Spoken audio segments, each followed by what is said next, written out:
Bahwasanya Nabi SAW di antara kekuatan dan juga mukjizat yang Allah berikan kepada Sayyidina Muhammad SAW, Nabi bisa melihat daripada apa yang ada di belakang beliau sebagaimana bisa melihat apa-apa yang ada di depan. Nah, ini daripada keistimewaan yang Allah berikan kepada Sayyidina Muhammad SAW, di mana Nabi SAW mengatakan kepada para sahabatnya, hal tarawna qiblati hahuna, tidakkah kalian melihat bahwasanya kiblatku di dalam solat? Aku mengarah ke arah kiblat, ke arah Ka'bah, melihatnya ke depan. Fawallah, namun demi Allah, ma yakhfa alayya ruku'ukum wala khusyu'ukum, namun demi Allah tidak terhalangi sedikit pun atasku, yaitu daripada ruku dan juga kekhusyuan kalian di dalam solat. Bahwasanya Nabi SAW tahu para sahabat yang solat di belakang Nabi SAW, Nabi tahu siapa yang rukunya benar, siapa yang duluan dari Nabi SAW, siapa yang khusyuk di dalam solatnya, siapa yang tidak khusyuk di dalam solatnya. Walaupun menghadapnya Nabi tetap menghadap ke arah kiblat.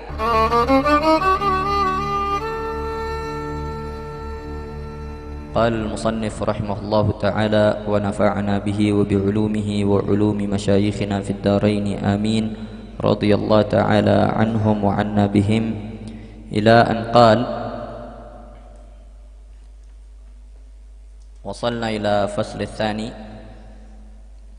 في صفة بصره صلى الله عليه وسلم واقتحاله، berkenaan tentang sifat daripada basarihi sallallahu alaihi wasallam, yaitu kemampuan pandangan Nabi sallallahu alaihi wasallam.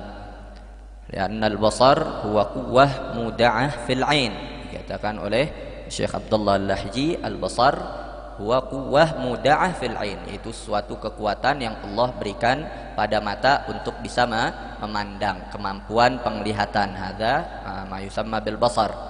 Maka di sini beliau akan membahas tentang bagaimana sifat daripada pandangan Nabi Muhammad sallallahu alaihi wasallam, waqtihalih, dan juga berkenaan tentang memakai celaknya, memakai kuhl Nabi sallallahu alaihi wasallam.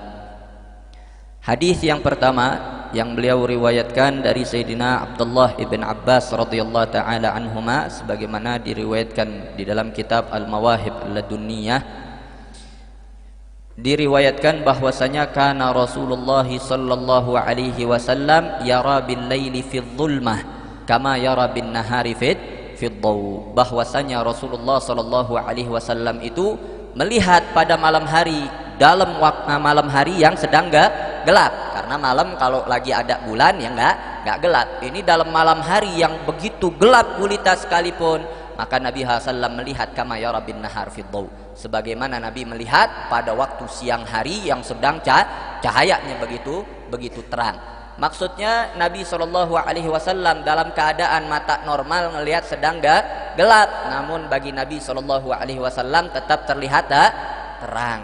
Itu daripada sifat matanya Nabi Muhammad SAW yang Allah jadikan sebagai alamah min alamatin nubuwah, salah satu daripada tanda kenabian Sayyidina Muhammad sallallahu alaihi wasallam, di mana hal tersebut menunjukkan juga daripada mukjizat yang Allah berikan kepada Sayyidina Muhammad sallallahu alaihi wasallam. Dan Syekh Abdullah Al-Lahji mengatakan, qala al-Qadhi Iyad, al-Imam al-Qadhi Iyad sahibus Syifa mengatakan, wa inna ma hadathat hadhihi al-ayah lahu ba'da lailatul Isra, sesungguhnya tanda kebesaran ini dimiliki oleh Nabi sallallahu alaihi wasallam dalam keadaan tempat yang gelap sekalipun tetap terang dilihat oleh Nabi sallallahu alaihi wasallam, itu terjadi ba'da lailatul Isra, setelah Isra wal Mi'raj. Sebagaimana Nabi Allah Musa diriwayatkan beliau itu melihat an-namlatis sauda fi lailatil dhulma min masirah 10 farasikh ba'da lailatit tur, bahwasanya Nabi Allah Musa diriwayatkan bisa melihat daripada namlah sauda, yaitu semut yang berwarna hitam di malam yang begitu gelap, yang jaraknya yaitu 10 farsakh dari tempat berdirinya Nabi Allah Musa, itu bisa dilihat oleh beliau ba'da lailatit tur, yaitu setelah malam di Tur Saina, yaitu bermukalamah dengan Allah Subhanahu wa ta'ala. Maka Allah memberikan keistimewaan tadi kepada Nabi Allah Musa. Maka begitu pula Nabi Muhammad sallallahu alaihi wasallam ba'dal Isra wal Mi'raj, Allah berikan daripada keistimewaan tadi kata pada Nabi Muhammad sallallahu alaihi wasallam. Maka dikatakan wa kana sallallahu alaihi wasallam, dan begitu juga Rasulullah sallallahu alaihi wasallam diriwayatkan yara man khalfahu minas sufuf kama yara man baina yadayhi, bahwasanya beliau melihat siapa-siapa yang di belakang beliau daripada saf di dalam salatnya sebagaimana beliau melihat man baina yadayhi, siapa-siapa yang ada di hadapan Nabi sallallahu alaihi wasallam. Bahwasanya Nabi SAW di antara kekuatan dan juga mukjizat yang Allah berikan kepada Sayyidina Muhammad sallallahu alaihi wasallam, Nabi bisa melihat daripada apa yang ada di belakang beliau sebagaimana bisa melihat apa-apa yang ada di depan.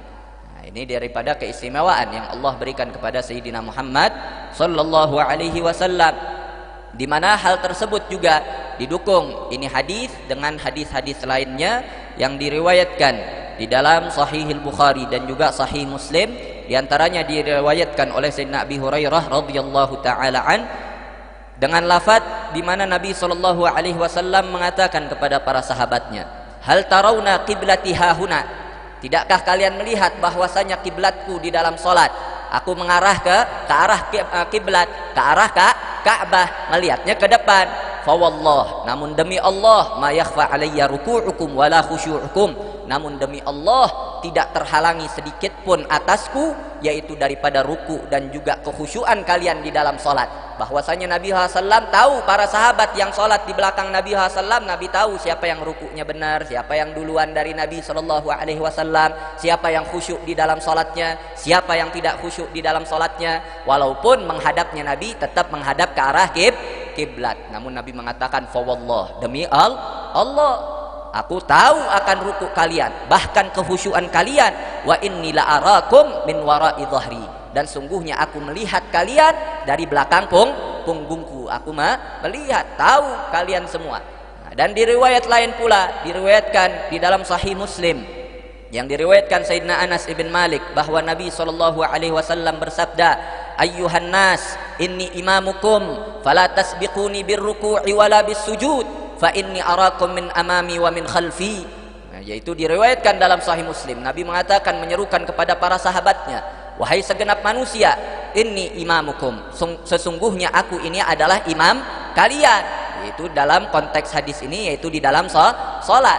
Maka fala tasbiquni birruku' wala bissujud, maka janganlah kalian mendahulukan aku di dalam ruku ataupun sujud. Jangan dahuluin imam, baik di dalam ruku atau sujud. Kalau imam sudah ruku baru ruku, imam sudah sujud baru kalian sujud. Jangan mendahulukan imam. Fa inni arakum min amami wa min khalfi, karena sesungguhnya aku melihat kalian dari depanku dan juga dari belakangku. Dan juga diriwayatkan dalam Sahih Al-Bukhari dari Sayyidina Anas bahwasanya diceritakan shalla binan Nabi sallallahu alaihi wasallam salatan tsumma raqal mimbar. Itu Nabi sallallahu melaksanakan salat menjadi imam di antara kami. Kemudian setelah selesai salat Nabi sallallahu naik ke atas mimbarnya. Kemudian beliau bersabda, yaitu berkenaan tentang diperintahkan masalah salat, yaitu tentang ruku dan sujudnya, di mana Nabi sallallahu menyatakan, inni la arakum min wara'i kama arakum min amami, sesungguhnya aku melihat kalian dari belakangku sebagaimana aku melihat kalian dari depanku. Wa fi Muslimin, dan diriwayatkan pula dalam Sahih Muslim, inni la ubsiru min wara'i kama ubsiru man baina yadai, sesungguhnya aku melihat man wara'i, siapa-siapa yang di belakangku sebagaimana aku melihat siapa-siapa yang ada di hadapanku. Wa fi ukhra li Muslim, dan dilarang riwayat lainnya dalam Sahih Muslim, inni la ubsiru man qafaya kama ubsiru man baina yadayya, sesungguhnya aku melihat siapa-siapa yang ada di belakang tengkukku sebagaimana aku melihat siapa-siapa yang ada di hadapanku. Maka ini hadis yang sangat banyak, bahkan diriwayatkan fi sahihain dalam Sahih Bukhari dan juga Sahih Muslim. Nah, maka hal ini adalah suatu yang sahih yang bisa kita sandarkan kepada Nabi sallallahu alaihi wasallam, di antara mukjizat yang Allah berikan kepada Sayyidina Muhammad sallallahu alaihi wasallam. Di mana ini juga menunjukkan bahwasanya Allah Subhanahu wa taala itu maha mampu. Maha mampu Allah Subhanahu wa taala. Nah, kita bisa melihat apa-apa yang di hadapan kita, yaitu dengan mata. Namun apabila Allah memberikan kemampuan untuk melihat tanpa mata, maha mampu atau tidak Allah Subhanahu wa taala? Mampu Allah Subhanahu wa taala. Walaupun tanpa ada alat untuk bisa melihat, namun Allah berikan begitu saja kemampuan untuk melihat, itu maha mampu Allah Subhanahu wa taala.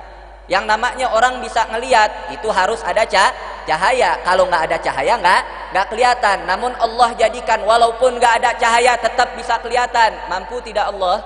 Mampu. Makanya Allah Subhanahu wa taala berikan kekhususan tadi kepada Sayyidina Muhammad sallallahu alaihi wasallam. Nabi bisa melihat walaupun nggak ada cahaya sekalipun, Nabi bisa melihat sallallahu alaihi wasallam. Begitu juga orang kalau mau bisa melihat, harus sesuatu itu ada di hadapannya. Harus ada di depannya, di depan pandangan dia baru bisa terlihat. Namun kalau di belakang nggak kelihatan. Namun Allah berikan kekhususan untuk Nabi Muhammad sallallahu alaihi wasallam, walaupun suatu itu tidak ada di hadapan Nabi sallallahu alaihi wasallam, beliau bisa melihat hal tersebut.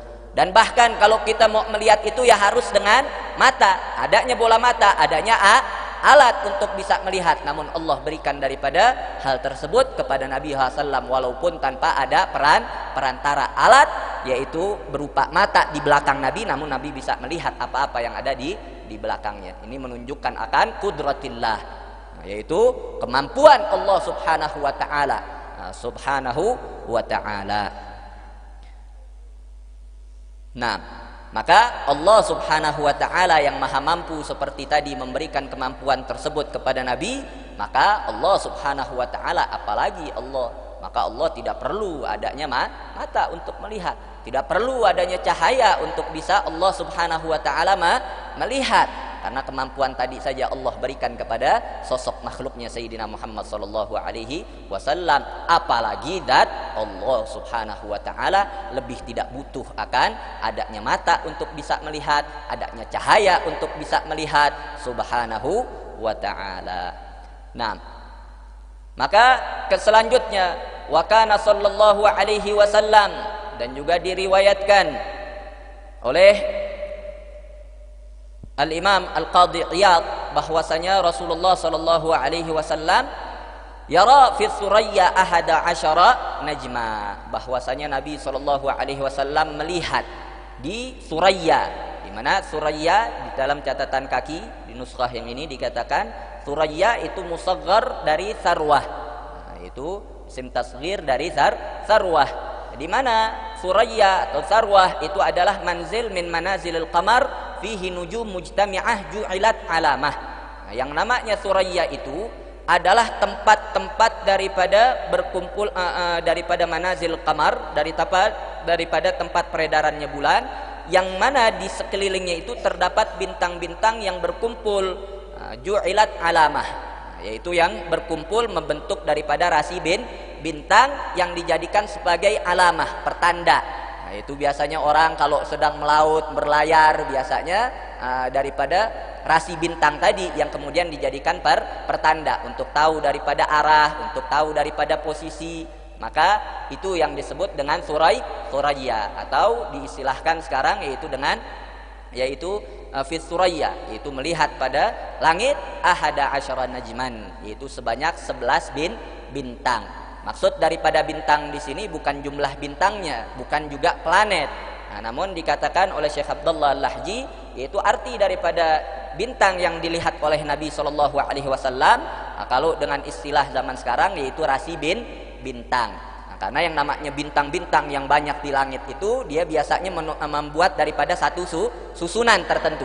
Walaupun kalau kita melihat dengan kasat mata seakan-akan ya seperti nggak menunjukkan daripada bentuk apapun, seperti tidak ada susunannya. Namun pada dasarnya bintang-bintang itu dia membuat daripada satu susunan tertentu.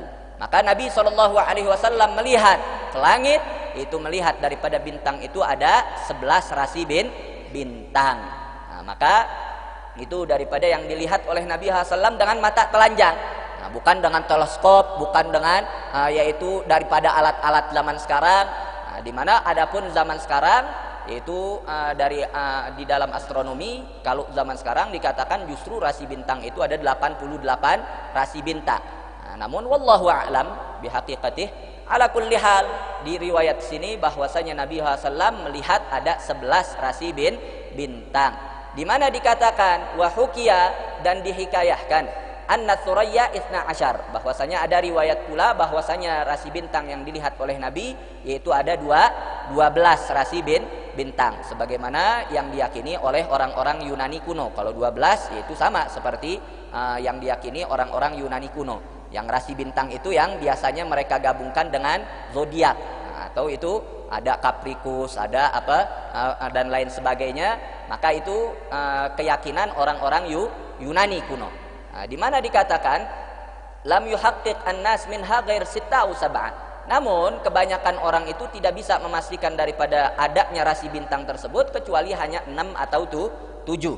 Karena pada dasarnya keyakinan orang-orang Yunani kuno berkenaan tentang rasi bintang itu berasal dari peradaban di Mesopotamia. Yaitu kurang lebih mereka hanya mendapatkan kurang lebih hanya sekitar 6 atau 7 rasi bintang. Itu pada awalnya. Ala kulli hal, walam yara jami'aha ghairun nabi sallallahu alaihi wasallam biquwwatin ja'alahu Allah taala fi basarih. Namun tidak ada seorang pun yang bisa melihat keseluruhan daripada rasi bintang tersebut kecuali Nabi Muhammad sallallahu alaihi wasallam, yaitu melihat dengan mata telanjang tanpa menggunakan alat, tanpa teleskop dan lain sebagainya. Itu tidak ada yang bisa melakukan hal tersebut kecuali Nabi Muhammad sallallahu alaihi wasallam, karena kuatnya pandangan yang Allah berikan kepada Nabi Muhammad sallallahu alaihi wasallam. Nah, wa kana sallallahu alaihi wasallam la yaq'udu fi baitin mudhlimin hatta yudha'a lahu bisiraj.